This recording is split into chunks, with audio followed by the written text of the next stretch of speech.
Buenos días. Como ustedes bien saben, este programa Room Service en la Selva Global obedece a una serie de razones muy personales, pero que siempre prefiero aclarar desde el principio. La culpa en realidad es de Tarzán. Cuando era chico no había tele ni internet, pero escuchaba por radio las aventuras de Tarzán, el rey de la selva que saltaba de rama en rama en pañales y a los gritos, comiendo bananas con su amiga la monachita.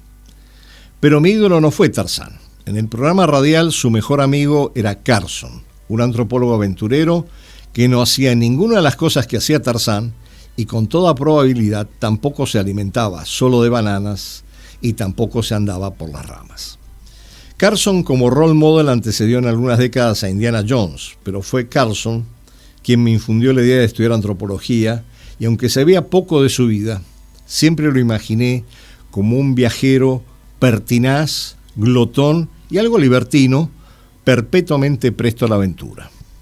Viví por varios años mi encarnación como antropólogo hasta que una noche, durmiendo en una hamaca colgada en medio de la selva, en medio de la humedad de la jungla, pasto de todos los insectos imaginables y sin haber comido una comida decente en días, todo en aras de conocer y entender otras culturas, tuve una iluminación. Tal vez algo de mi experiencia serviría para trasladarme con armas y bagajes a las relaciones internacionales, una disciplina también propicia para abordar otras culturas, conocer otros mundos y entender a otra gente cómodamente, sin ser pasto de insectos y alimañas variadas, y para poder alojarme en confortables hoteles, preferiblemente de 5 estrellas, y para poder disponer de room service que me permitiera comer a mis anchas en cualquier momento del día. Pero tanto en mi fase como antropólogo, como en la de investigador y analista de las relaciones internacionales, viví diversas situaciones que me hicieron conocer a personas y lugares, situaciones que me han lanzado a iniciar este programa que mezcla el análisis de cómo se relacionan las naciones y las culturas y cómo evoluciona el mundo con diversos relatos personales y con entrevistas varias bajo el título Room Service en la Selva Global, en el cual, en todo caso, cualquier parecido con la realidad probablemente no sea mera coincidencia ni peque de ser políticamente correcto. Buenos días a todos.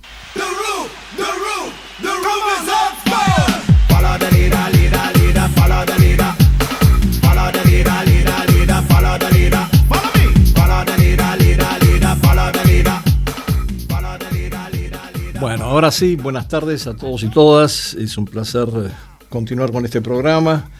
Y agradezco nuevamente los comentarios que me llegan. Hoy tenemos un programa particularmente cargado y con un invitado de lujo, por lo tanto vamos a ir de una manera un poco acelerada. Y quisiera empezar por los titulares de la semana pasada en la sección que denominamos La Otra Mirada y que en realidad es una especie de diario del lunes, ¿no? Yo creo que hay varios títulos a destacar. Primero, desde luego, el divorcio entre Elon Musk y Donald Trump, que no es meramente una cuestión de encontronazo de egos, sino que además presenta toda una serie de secuelas en términos de lo que puede suceder con una cantidad de situaciones en Estados Unidos. En realidad, vamos a ver un momentito que tenemos aquí un problema técnico. Ya. Sí. Ok, no, estaba viendo si teníamos el invitado en línea. Bien. En todo caso, los efectos de esto, no solamente de este divorcio, van a tener, como ustedes ven por el meme que hemos puesto, no solamente van a tener un impacto sobre los negocios de Musk, que ya de hecho han sido afectados, en particular en el caso de la venta de los autos Tesla, que ha disminuido abruptamente, sino también en términos de los programas que tenía comprometidos con el gobierno de Estados Unidos, el gobierno federal, y cómo se va a manejar esto, más que nada en relación con la NASA y con el programa Starlink. El meme que ustedes ven nos hace acordar los tiempos de la Unión Soviética, cuando después de purgar a alguien, desaparecía de la foto oficial y no reaparecía por un tiempo. Y Trump ha sido muy claro al respecto, dice que por un tiempo no va a hablar con Musk. Bueno, este es uno de los titulares, me parece relevante para ver qué consecuencias tiene sobre el sistema de defensa de Estados Unidos principalmente.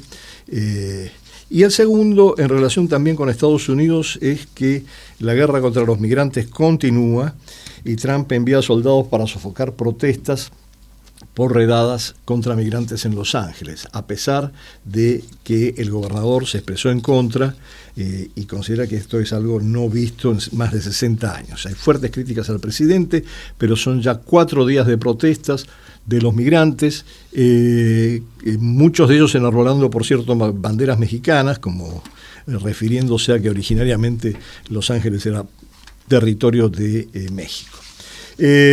El otro titular relevante, más que nada, tiene que ver con Gaza, en donde Israel abordó el barco que iba a Gaza y secuestró, entre comillas, activistas. Se afirma que el barco de alguna manera fue secuestrado por Israel, y los activistas fueron desembarcados y teóricamente enviados, según la información desde Israel, de regreso a sus países, siendo que el objetivo de esta flotilla de la libertad, de este barco, en donde participaba la activista Greta Thunberg, era proporcionar ayuda monetaria a la zona de Gaza.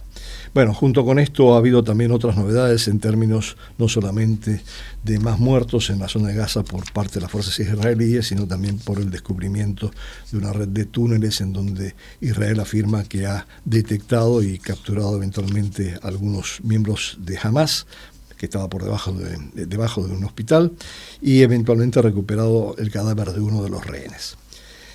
El otro tema que no podemos evitar, como siempre, es un tema de conflicto que afecta a Europa, pero esperemos que no impacte más allá.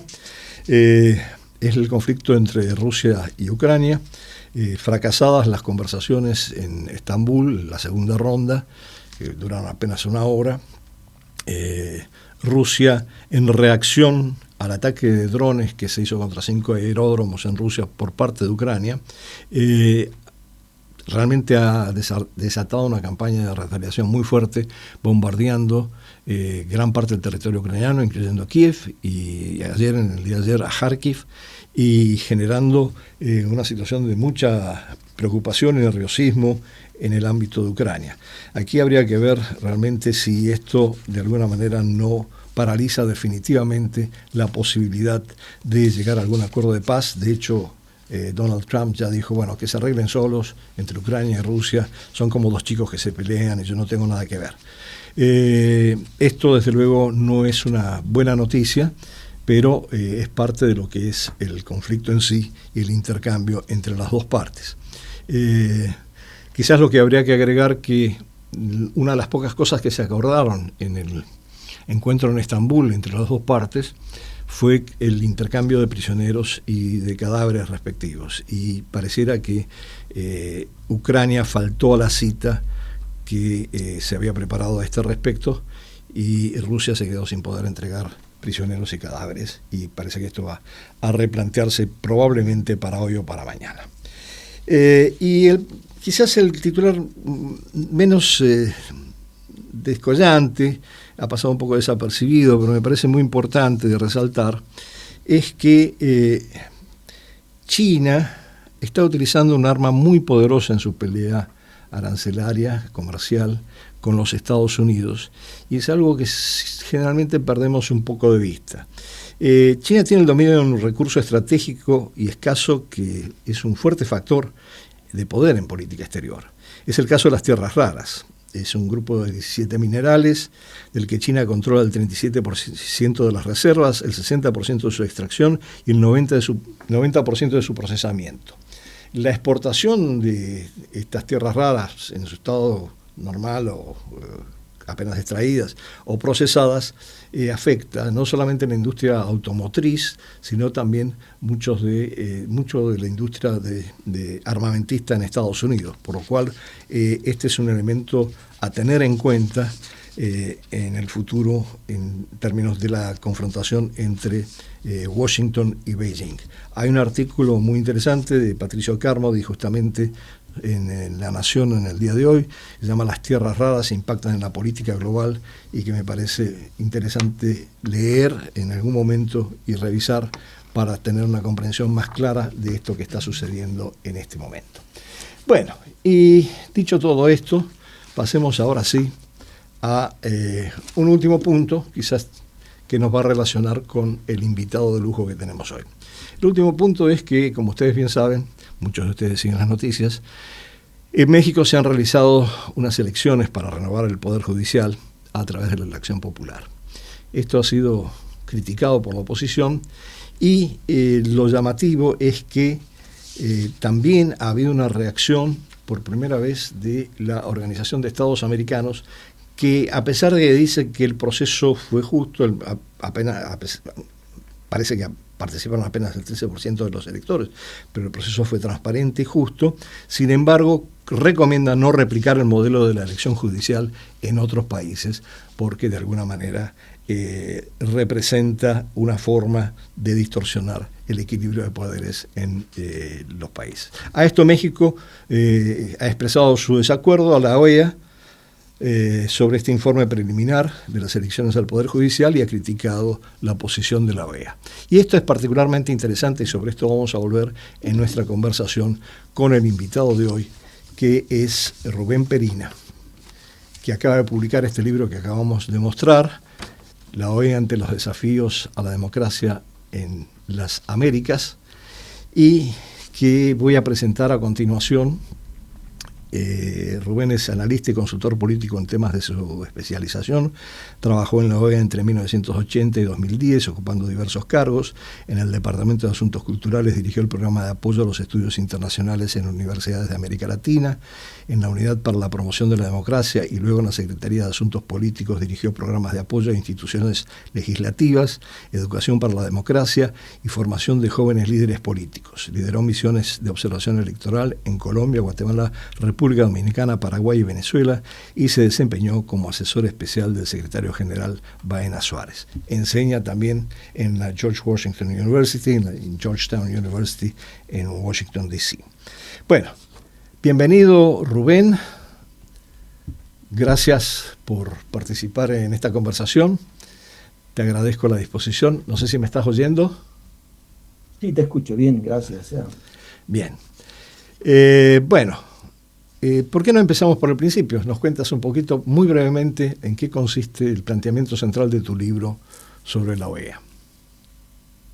Bueno, gracias por la invitación, Andrés. La verdad que sí, que estamos viviendo en un mundo convulsionado, ¿no? Es un mundo jovesiano, por decir de alguna manera, ¿no? Brutal. A ver, nosotros nos conocimos en Venezuela, ¿verdad? Originalmente, ¿no? Así es, porque tú nos ayudaste con un programa que estábamos desarrollando en aquella época, cuando estabas en el Departamento de Asuntos Culturales en la OEA. Sí. Era para promover un poco, en esa época era la función era promover el estudio de las relaciones internacionales. Ahí precisamente estaba viendo un libro sobre ese tema ya. Pero bueno, qué bueno fue conocerte en esa época, y qué bueno que nos continuamos siendo amigos por tantos años. Eso fue en la década. Sí, mejor no mencionar cuándo para que no se revele nuestra edad.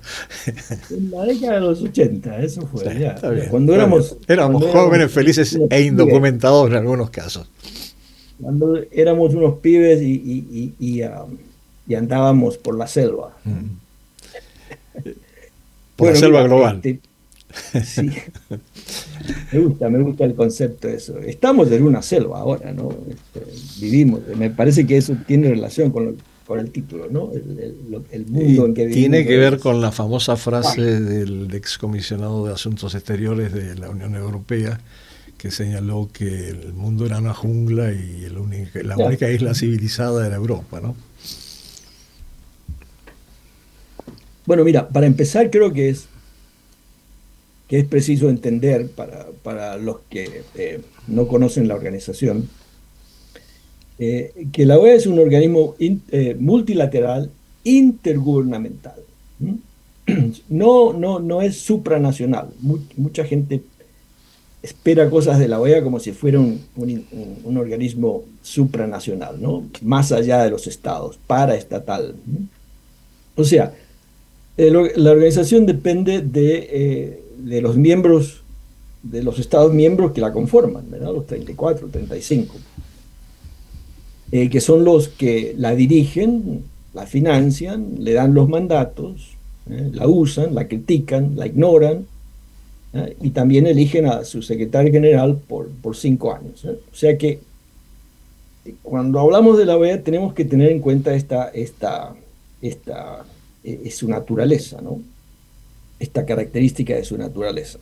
Es como las Naciones Unidas. La Secretaría General, ¿no?, por sí sola, no es la OEA en su totalidad, ¿no?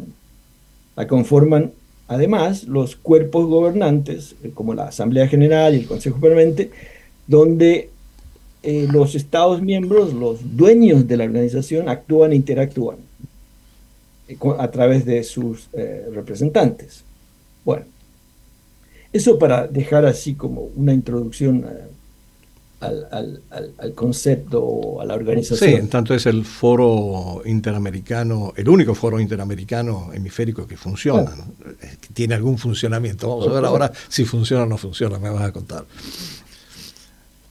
El libro, en realidad, es un libro, la intención del libro es que sea un libro de referencia, ¿verdad? Tiene una intención didáctica. Lo que intento es promover un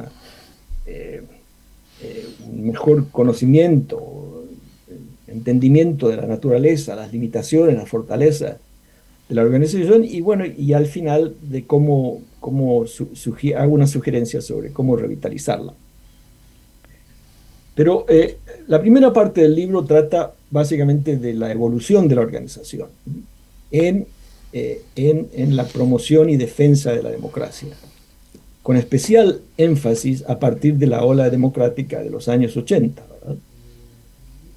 Comenzando con los cambios fundamentales en 1985 de la Carta Constitutiva, que le otorgan a la organización el nuevo propósito de promover la democracia, y le dan nuevos poderes al secretario general y nuevas atribuciones a los Estados miembros para actuar en caso de amenazas a la democracia. Luego vemos uno de los instrumentos que desarrollaron los Estados miembros para promover y defender la democracia, que es la conocida, por lo menos para los que estudiamos la OEA, la Resolución 1080, que permite a un gobierno pedir ayuda o, en caso de una amenaza a la democracia, o al secretario general traer el tema al Consejo Permanente. Esta resolución fue aplicada, y estos son uno de los logros de la OEA. Fue aplicada varias veces en Haití en el 91, en Perú 92, 93, Guatemala igual, y Paraguay en 96, etc. Después, más adelante, y yo diría que un poco esto fue una época de oro de la organización, diríamos, la mitad de la década del 80, la actuación de la OEA en Centroamérica, por ejemplo, fue un logro importante que llevó a la elección de Nicaragua. Eso está en detalle en el libro. Después, un segundo aspecto que fortalece la capacidad de la OEA de promover la democracia y defender la democracia: se aprobó la famosa Carta Democrática Interamericana, que se aprobó precisamente en un día fatídico, el 11 de septiembre, ¿no?, en 2001, en Lima, Perú. Y aquí se hace un análisis, se identifican las provisiones de la Carta, y se identifican sus aplicaciones. También se identifican sus fortalezas y debilidades. Y la Carta es importante porque introduce la posibilidad de expulsar, de expulsar a un miembro cuyo gobierno haya resultado de un golpe de Estado, por ejemplo, como en el caso de Honduras. Luego se aplicó en Bolivia a pedido de Evo en el 2008 para resolver el tema de la reelección en la nueva constitución, pero menos exitoso fue la aplicación de la Carta en los casos de Nicaragua y Venezuela, donde a pesar de los varios esfuerzos de los miembros, de los Estados miembros, a través de resoluciones de la Asamblea General, reuniones, misiones, etc., la aplicación de la Carta no tuvo los efectos positivos y no se pudo detener la erosión y el colapso de la democracia en ambos países, como tú bien conoces, el caso de Venezuela. Y de hecho, estos estados se vieron o mejor dicho, los gobiernos, el gobierno chavista y el gobierno orteguista, consideraron que la organización era demasiado crítica de sus gobiernos y resolvieron renunciar a su membresía, ¿no? Luego hay un capítulo sobre las misiones de observación electoral, uno de los instrumentos más útiles y efectivos que tiene la organización para la promoción de la democracia, aunque todos sabemos que la democracia no es solo elecciones, ¿no? En fin, todos estos instrumentos significan además un cambio de paradigma en la organización, particularmente, y en el hemisferio. Para la organización, la organización pasó de ser una organización que se ocupaba esencialmente para temas, digamos, de la paz, la seguridad, temas externos, ¿no? y de relaciones entre estados, para ocuparse ahora de temas internos. La organización pasó a darle menos importancia, por ejemplo, al principio de no intervención y a preocuparse más por temas internos, como la para defender y promover la democracia en los Estados miembros, ¿no? O sea, de la no intervención a la pro-democracia, principio fundamental. Otra parte del libro trata sobre los desafíos y tensiones que tiene la organización para aplicar los instrumentos, estos nuevos instrumentos. Entre ellos, las tensiones del predominio del poder ejecutivo. Nadie, como en todo organismo internacional, el representante, solamente el poder ejecutivo el que representa al Estado, ¿verdad? Si son las relaciones internacionales.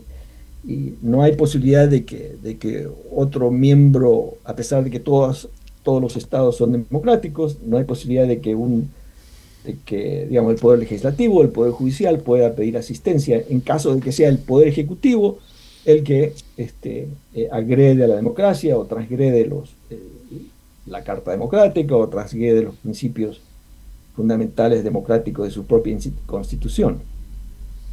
Otra tensión es la tensión entre la invocación del principio de no intervención versus el de la promoción de la democracia. Otro es de la autonomía, una tensión entre la autonomía del secretario general en relación a los cuerpos gobernantes. Como la actuación efectiva de la OEA depende de lo que ocurre en el contexto hemisférico y mundial, el libro también examina en el hemisferio, por ejemplo, los retrocesos y desafíos de la democracia en la región y su impacto en la organización. Yo te pediría, Rubén, que paremos un momentito ahí, porque sí quiero que hablemos en detalle después sobre la influencia de factores externos. Pero claro, con esta muy buena introducción, a mí me gustaría así traducirlo un poco a lo que está pasando en este momento. Hubo una administración de un secretario permanente como Almagro, controvertida en alguna manera, pero también muy proactiva, a diferencia de otras. Y ahora estamos frente a un nuevo secretario recientemente designado, que es Albert Ramdin, de origen surinamés. Por cierto, el partido del cual él fue canciller, que estaba en el gobierno, acaba aparentemente de perder las elecciones en Surinam, pero bueno, eso es un detalle secundario. Un poco lo que comentan los analistas que están dando seguimiento a esto, que primero llegó por el apoyo, y estamos hablando de la fragmentación y la polarización que existen en el continente en este momento, por el apoyo de los países más progresistas o de izquierda y algunos mucho más radicalmente hacia la izquierda, por un lado. Y por otro lado se enfrenta con una agenda bastante complicada porque la posición del gobierno de Estados Unidos, que es el principal contribuyente a la Organización de Estados Americanos, creo que es el 49 punto algo por ciento del presupuesto de la organización proviene de Estados Unidos, no solo está disminuyendo, sino que está desapareciendo, según los datos que yo tengo aquí. En el pedido de presupuesto para el 25-26 enviado al Congreso por parte del presidente Trump, se le está planteando 45.6 millones de presupuesto para la OEA en el 2024, 11.6 millones en el 2025 y 0 en el 2026. O sea que la organización como tal se va a encontrar en una situación bastante compleja, más teniendo en cuenta los costos de mantener la organización. Creo que tienen 4 edificios en Washington, ¿no? ¿Cómo ves esta transición? ¿Qué se puede esperar de este nuevo secretario en base justamente a tus planteamientos en el libro sobre la trayectoria de la OEA en defensa de la democracia? Bueno, mira, el secretario general, el nuevo secretario Albert Rundin, asumió el cargo el 20 de mayo, ¿verdad? Yo creo que es uno de los secretarios generales más que llega a la organización, de unos secretarios generales más preparados, ciertamente, ¿no? Fue el secretario adjunto de la organización por varios años, sí, durante la Secretaría General de José Miguel Insulza, sí. Ajá. Bueno, es un impresionante logro para un canciller de Surinam o inclusive para el Caribe, ¿verdad? Que nunca habían tenido un representante. Siempre estaban de segunda fila, claro. Ya, Rundin es un avesado diplomático de larga trayectoria, muy bien considerado, y de hecho he tenido conversaciones con algunos embajadores y está muy bien considerado. Las cosas que ha dicho, los discursos que ha lanzado hasta ahora han sido muy bien recibidos. O sea, conoce como pocos la OEA y es de esperar que su expertise le sirva para manejar los varios desafíos. Ahora, uno de los principales desafíos que tiene es la situación financiera. Tú hiciste una alusión a eso, ¿verdad?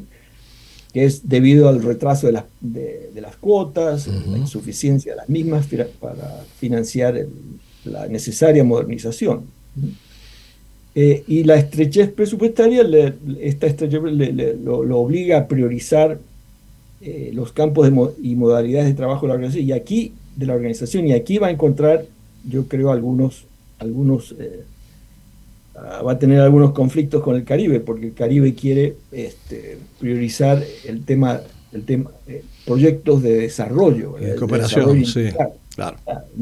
Cantidad de proyectos que hay que financiar. Sí, para financiar proyectos sobre puertos competitivos, trabajo decente, digno, productivo, inclusión social, economías incluyentes, desarrollo humano, cambio climático. O sea, la organización no está para eso, no tiene la capacidad ni los recursos humanos para eso. Entonces, probablemente ahí va a tener, y eso por un lado, el Caribe demanda eso, y por otro lado va a tener presiones de otros países que prefieren que la organización se concentre en temas como el de derechos humanos, seguridad y democracia, ¿verdad? O sea, la OEA ya no es una agencia de desarrollo como pudo haberlo sido en la década de los 60, 70, con la Alianza para el Progreso. Lo que sí podría hacer es ser un foro político para consensuar lineamientos de cooperación sobre temas cruciales, ¿no? Y luego pasar, digamos, y luego diseñar proyectos y pasárselo al Banco Mundial o al BID o al Caribbean Development Bank o a la CAF, ¿no? Pero así le va a costar compatibilizar estas demandas. Ahora, ahí hay una dimensión Bueno, y con geopolítica. Estados Sí, Unidos, el desafío será actuar, exacto.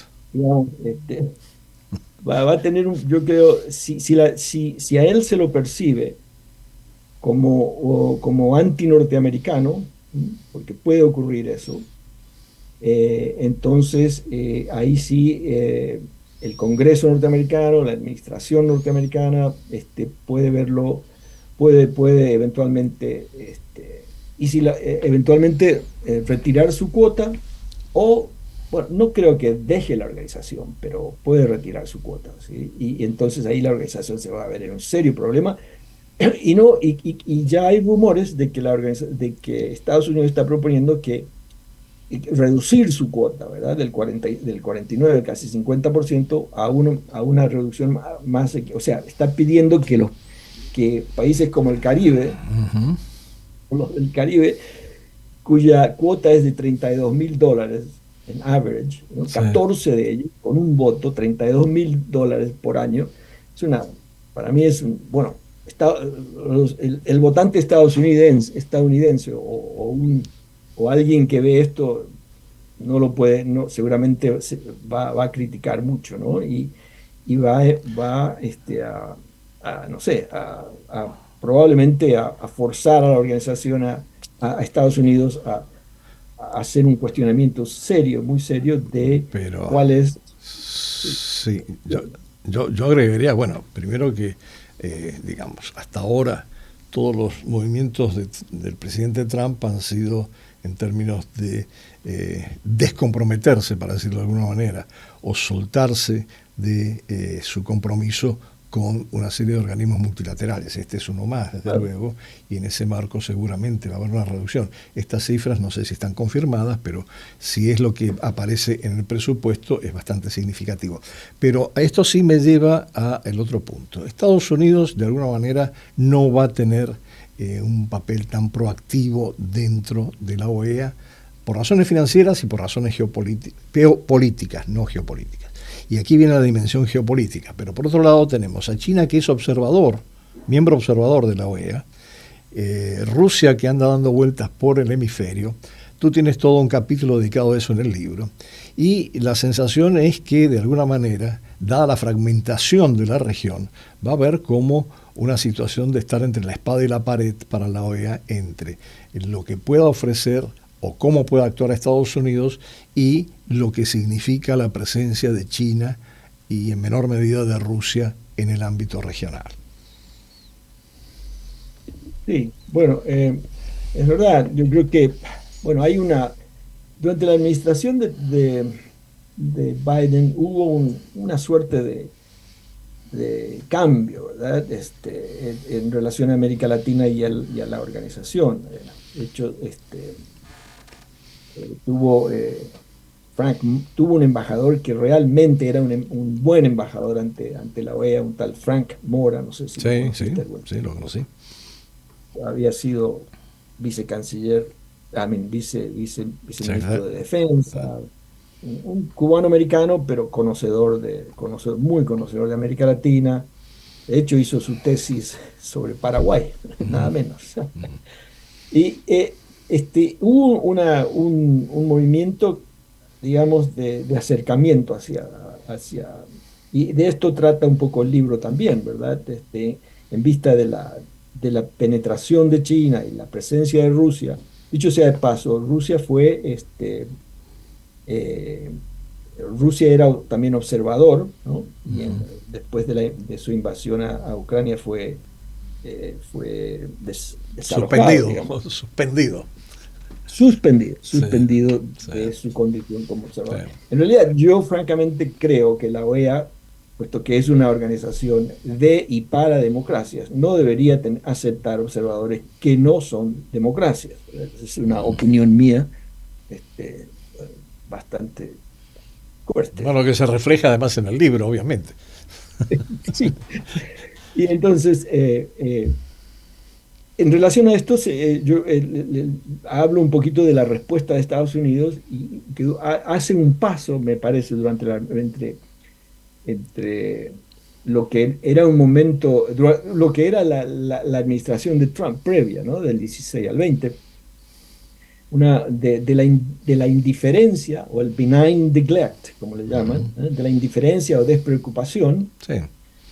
quizás debido a la concentración de Estados Unidos y de su rivalidad bueno, la concentración de Estados Unidos en el Medio Oriente, en Irak, en Gaza, en Afganistán, la preocupación de China con Taiwán y en conflictos por todos lados. Entonces, una despreocupación benigna, ¿sí? Un desentendimiento de América Latina. Yo creo que,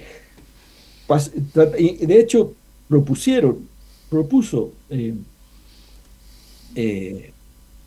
¿cómo se llama? El canciller norteamericano propuso en un momento de que pasáramos pasaran de esta despreocupación a una política activa de lo que ellos le llamaban de socio y de buen vecino y socio, o de socio y buen vecino, que bueno, que se truncó con la vuelta de Trump, que a lo mejor puede llegar a la indiferencia. A pesar de que yo estaba un poquito ilusionado porque al tener a Rubio de canciller y a Landau de vicecanciller, dos latinoamericanistas, por primera vez conduciendo la política exterior de Estados Unidos, verdaderos latinoamericanistas los dos, tenía la esperanza de que Estados Unidos se concentrara más en... Bueno, van 3 meses nada más, pero más allá de cancelar visas para Cuba, Venezuela y Haití, lo raro es que no canceló visas para los nicaragüenses. Eso es muy, muy extraño. Es Un detalle a tener en cuenta. Sí. Mira, Rubén, se nos está acabando el tiempo y yo quería alargarte la última pregunta bomba. A ver, si realmente se produce una reducción del presupuesto drástica y la organización no puede mantenerse financieramente en Washington, D.C., hay rumores de que una posibilidad sería trasladarla a Panamá, como el origen además del panamericanismo como tal. ¿Qué reacción tiene frente a eso? Bueno, eso yo propuse, por ejemplo, en el libro anterior, ya he pensado en eso y yo lo he discutido, lo he conversado con algunos embajadores y funcionarios de la organización, pero eso puede ocurrir con temas como el del desarrollo, ¿verdad? El desarrollo integral podría pasar a Panamá o a algún país en el Caribe. El Consejo Interamericano para el Desarrollo Integral podría pasar ahí, ¿no? Como en Costa Rica tienen la Corte de Derechos Humanos, tienen también el ICA, el Instituto Interamericano del Desarrollo Agrícola o algo así. Puede ser, pero mira, aquí va a ser interesante la dinámica entre el Caribe, Ramdin, Estados Unidos y México y Brasil. México y Brasil están en una posición muy anti-OEA, muy anti-OEA. De hecho, AMLO el año pasado pidió terminar con la OEA y durante la cumbre del 2022, creo que fue, en Los Ángeles, pidió que ya se terminase con la OEA, pero al final, y que América Latina debería tener su propio organismo internacional, que es ridículo, porque si América Latina quiere negociar con Estados Unidos, ahí está la OEA. El problema es la integración o sea, la cohesión latinoamericana. No hay cohesión. Pero hacen falta dos para bailar el tango, como bien sabemos. Claro, ¿no? Claro. Entonces, no tiene mucho sentido eso, pero bueno, puede ser que esa dinámica lleve a que Estados Unidos se desinterese y no pague las cuotas, ¿verdad?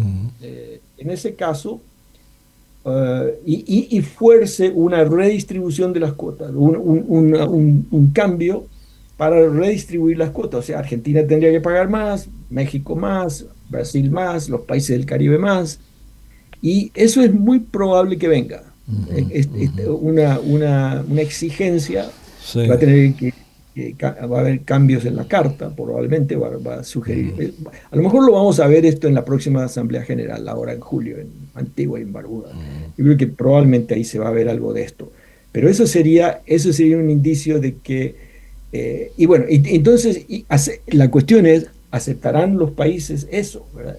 ¿Querrán los países pagar más? Porque, como te decía, Brasil y México casi como que no quieren que la organización Bueno, actúe Brasil fue un más. factor importante en la elección de Ramdi, no nos olvidemos. Claro, claro, claro. Y ahora, Pero esta situación ahora con lo que hace, México no ayuda. exacto.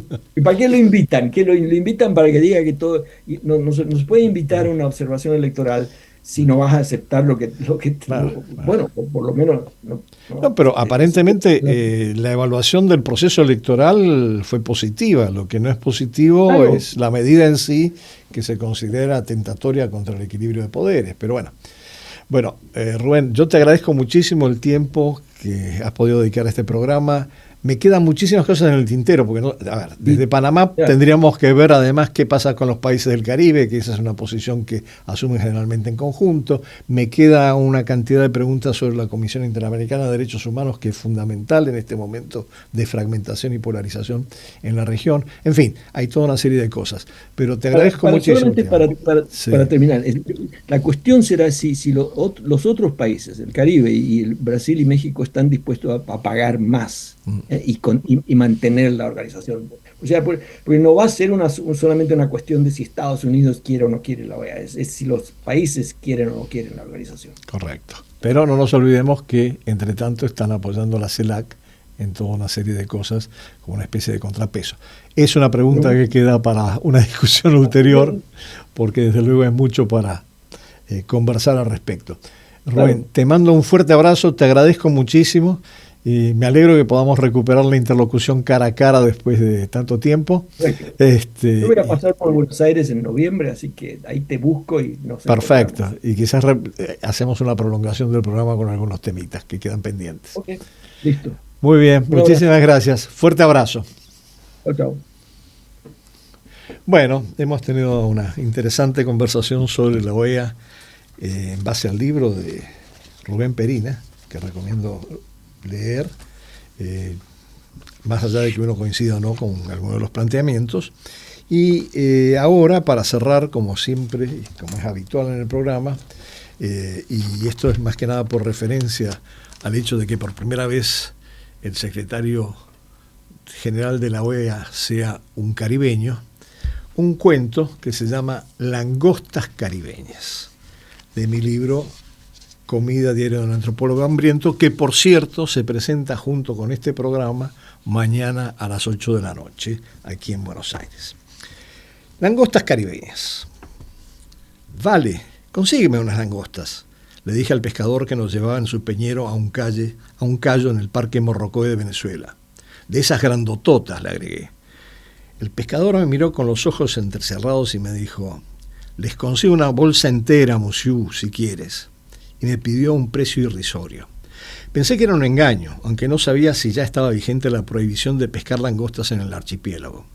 Consulté con el grupo, éramos 3 parejas, y todos afirmaron con la cabeza y uno dijo: arriesguémonos, igual mañana nos tiene que traer la leche, el hielo y el agua. Íbamos a colgar nuestras hamacas en las palmeras de ese callo por una semana. Era Semana Santa y aprovechamos para robarle unos días adicionales a nuestros respectivos trabajos para disfrutar de las arenas inmaculadas y de las aguas transparentes, tomar baños de sol y hacer algo de snorkeling, pero ahora surgía también esta posibilidad de comer langosta en vez de sándwiches y enlatados. Así que le dijimos que nos trajera las langostas pensando que por lo menos un día íbamos a cambiar de menú. Efectivamente, al otro día regresó el pescador en su peñero con la leche, el hielo, el agua y una inmensa bolsa de langostas que dejó flotando, amarrado a un tronco de palmera en la orilla. Nunca imaginamos que pedirle unas langostas iba a implicar que nos trajera esa bolsa de arpillera del tamaño de una ternera en donde se agitaban los crustáceos. Sorprendidos, pagamos el magro precio que nos pedía y comenzamos a imaginar cómo las íbamos a preparar. A la parrilla, en una olla, en ensalada, en sándwich, con mayonesa, sin mayonesa, con pan, con plátanos, sin plátanos, asadas, hervidas. De hecho, se nos agotaron rápidamente las ideas y al 5.º día de acampar ya no se nos ocurría cómo prepararlas e íbamos todavía por la mitad de la bolsa. Fue un festín prolongado, acompañado de abundante ron, de numerosas cervezas, de baños en el tibio mar, en el clima benigno de las islas, pero aún recuerdo nuestro hartazgo de langostas en esa playa resplandeciente bajo el sol. Nunca volví a comer tanta langosta, ni en el matrimonio de unos amigos de Caracas, en donde lo sirvieron con generosidad, ni en Nueva Inglaterra, para más precisión cerca de Concord, donde había un restaurante de camioneros al borde de una ruta en el que te servían todas las langostas del Maine que pudieras pagar. Pero estas no eran langostas como las del Caribe, suculentas y gigantes. Eran langostas carmesíes de mares fríos y les faltaba el sabor y la exuberancia caribeña de las aguas cálidas. Una receta de langosta que no pudimos probar, sin embargo, cuando recibimos esa inmensa bolsa de crustáceos, fue la langosta enchilada que sí puedo disfrutar en varios viajes a Cuba. Una serie de proyectos de investigación que desarrollábamos con la Universidad de La Habana y varios centros e institutos locales me llevaron a Cuba, la isla con mayúscula, como la denominan o la escriben los cubanos, dándole un carácter único y singular. Contrataba en la isla a un mulato enorme, debí decir a un afrodescendiente robusto, para moverme en La Habana Manejaba un Lada y era muy habilidoso para resolver, como dicen los cubanos, resolver entre comillas, es decir, para conseguir productos o lugares difíciles de acceder para alguien que no conociera bien el medio. Él, en cambio, no solo sabía cómo conseguirlos, sino que también conocía la noche habanera mejor que cualquier guía turístico. De manera que no solo conseguía cosas, sino que también me hacía recorrer los mejores sitios de salsa a los que iban los cubanos a bailar y donde me producía un placer inenarrable sentarme con un ron o una cerveza y mirar cómo bailaban las cubanas con esa flexibilidad y esa soltura de caderas difícil de encontrar y de igualar fuera del Caribe y quizás de Centroamérica y Brasil, pero con otro estilo. Confieso también que si no eres un patadura, bailar con una cubana o con una venezolana, una colombiana, una puertorriqueña o una dominicana es en sí una experiencia inigualable. O quizás pueda tener un paralelo o un símil con la intoxicación de una droga potente que te arrastra, te desboca y te causa adicción momentánea, pero que no te consume. Por lo menos no completamente, porque vas a volver a bailar. Pero me estoy desviando del tema. Una noche en que andábamos con José Luis, así se llamaba el mulato, con el que rápidamente me hice amigo, quizás porque los dos estábamos, entre comillas, dañados, como dicen las jergas caribeñas, y a ambos nos gustaba la rumba y la nocturnidad sin alevosía. Recorriendo La Habana le pregunté si podía conseguir langostas y si alguien las podía cocinar con sazón local. José Luis me miró con sorna y me dijo: socio, en esta época la pesca de langostas está prohibida. Y agregó con socorranería: pero con unas fulas, $, conseguimos las que quieras. Ajá, le dije yo. ¿Y quién coño los va a cocinar? ¿Tú, encima del capó del Lada, o tienes una chiquita que las cocine? Nuevamente me miró con socorranería y me dijo: si quieres una chiquita, tú sabes que yo te la consigo. Pero mi mamá prepara unas langostas enchiladas que ninguna chiquita podría igualar. No me interesaba conseguir, entre comillas, chiquitas, pero conocí a la madre de José Luis, la señora Juana, y sabía que era buena cocinera porque había probado otros platos que ella preparaba en su casa, de manera que no titubeé. Pues busca esas langostas y que las prepare tu mamá. Yo consigo el ron y las cervezas.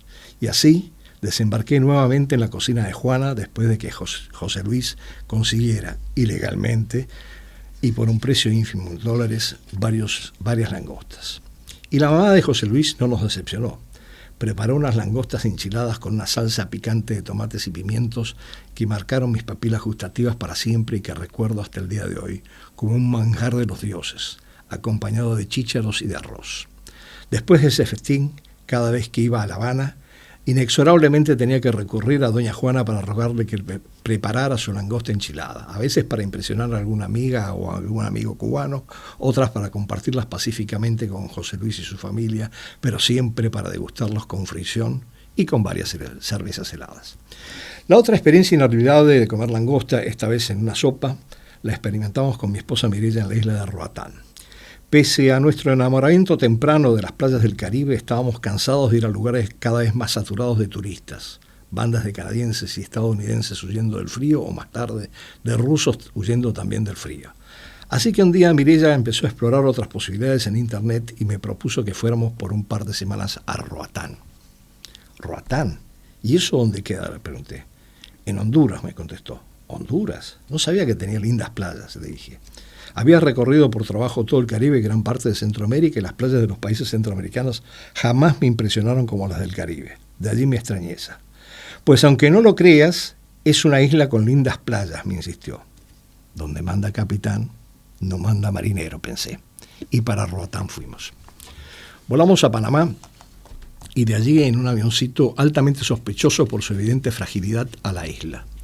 Nos alojamos en una posada muy bien atendida por una pareja dispareja en sus orígenes nacionales. Él era de Canadá y ella, si mal no recuerdo, de la India. Y la estadía en la posada incluía el servicio de un auto con conductor que podía llevarnos a cualquier playa de la isla. Bueno, en realidad a una en donde estaba el único puerto en el que atracaban cruceros provenientes de Miami.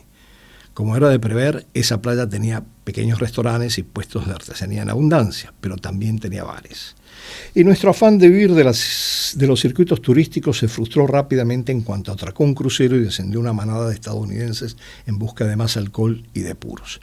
Presenciamos patéticas escenas de varias madres con hijos adolescentes bebiendo, fumando puros junto a ellas en los bares de la playa, totalmente alcoholizadas al punto de que una gringa con aspecto de matrona se desmayó y provocó un alboroto con llegada de ambulancia incluida.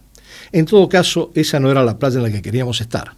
Conversamos con el conductor del auto, un hondureño de tierra adentro que había ido a parar a la isla en busca de trabajo. El conductor nos dijo: hay una playa muy bonita pero muy alejada. ¿Iba mucha gente a esa playa?, le pregunté. No, en general no va nadie, fuera de los 2 o 3 días en que llegan los cruceros y los guías llevan a los turistas en busetas para que pasen el día en la playa, contestó. En realidad, me dijo, con una sonrisa vengativa, para que se achicharren bien durante todo el día en la playa, pero tiene un restaurante y baños. Esto último fue una buena noticia y un factor decisivo porque ya habíamos perdido la costumbre de recurrir a los matorrales en caso de urgencia y de ser comidos vivos por mosquitos y jejenes en esos mismos matorrales, como nos había sucedido en diversas playas y cayos, entre comillas, salvajes. Al otro día, un día en que nos llegaban cruceros munidos de protectores solares, sombrillas y reposeras plegables, cedidos por la posada, enrumbamos para esa playa. Y la playa no nos decepcionó. Arenas blancas y aguas turquesas y cristalinas, algunas palmeras desperdigadas, un pequeño restaurante acogedor con baños impecables. Y en la playa, bastante extensa, solo había otra pareja, de la cual tomamos una distancia más que prudencial para desplegar nuestra sombrilla y nuestras reposeras. Le dije a Mireya: de esta playa no me mueve nadie. Mañana venimos de nuevo. Mireya asintió y la asamblea permanente en la que se basaba nuestro matrimonio y que exigía contratos negociables y renovados regularmente, esta vez logró un consenso inmediato. Bueno, en un consenso de 2, probablemente el más complejo de acordar, de manera que convencimos al conductor, en realidad debo decir que lo sobornamos para que el otro día nos llevara de nuevo a esa playa. Pero el otro día era un día de cruceros atracando en la isla. Y cuando llegamos a la playa, una multitud gritona y alcoholizada la había tomado por asalto. Resistimos lo que pudimos resistir, pero a la larga, en realidad a la corta, huimos de regreso a la tranquilidad de la posada. Y en el camino interrogué, creo que con cierto fastidio, al conductor: ¿pero no hay otra playa, si fuera una playita, donde podemos ir? Y el conductor me contestó: hay algunas playitas en la parte en la que viven los garífunas. Gruñí con un de duda como respuesta. Sabía por experiencia que las comunidades de garífunas, un pueblo que integró 3 culturas, la africana, la arahuaca y la caribeña, y que los ingleses deportaron de la isla de San Vincent a Roatán en 1797, hubo otras comunidades afrodescendientes que habían huido de la esclavitud para establecer pueblos cimarrones, generalmente habían sido relegadas a las periferias menos habitables como muestra de un racismo ambiental que persiste hasta hoy. Pero primó mi curiosidad de antropólogo. Había trabajado con algunos garífunas en programas en Centroamérica y me habían impresionado como gente amable, independiente y sin rencores manifiestos hacia los blancos. De manera que el otro día soportamos por caminos de tierra un largo viaje para llegar a Punta Gorda, un pueblo garífuna con pequeñas chozas y algunos palafitos rodeados de manglares. Mireya describe con su habitual maestría el pueblo y la historia de los garífunas en su libro Crónicas Brevísimas, así que me ahorraré las descripciones y evitaré plagiarla. Lo cierto es que las playas que esperamos encontrar brillaban por su ausencia. Apenas unos retazos de arena entre los manglares. Pero el pequeño restaurante del pueblo nos compensó largamente por esta ausencia con una, entre comillas, machuca.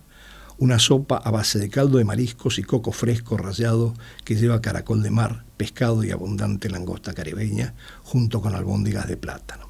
De manera que sentados en un palafito, mirando el mar y los manglares, degustamos esa maravilla, de rigor, acompañada de unas cervezas heladas. Y allí fue que nos enteramos de que la famosa canción Sopa de Caracol se refería justamente a la machuca, solo que esta vez como una sopa cargada de abundante langosta que flotaba dulcemente en el caldo junto a caracoles y otros mariscos. Y confieso que la machuca no se prestaba para mayores diálogos, solo se prestaba para disfrutarla, deshacer las albóndigas de plátano en la boca hasta que se diluyeran suavemente la masa, masticar lentamente los trozos de langosta, carnosos y suculentos, saborear el gusto del Caribe en el paladar y de vez en cuando sorber un trago de cerveza mirando el mar en calma, sin diálogos y en silencio. Bueno, buenos días, buenas tardes en realidad nuevamente a todos, gracias por escuchar el programa. Estamos llegando al fin y espero verlos el próximo lunes en el próximo episodio de Room Service en la Selva Global. Muy buenas tardes.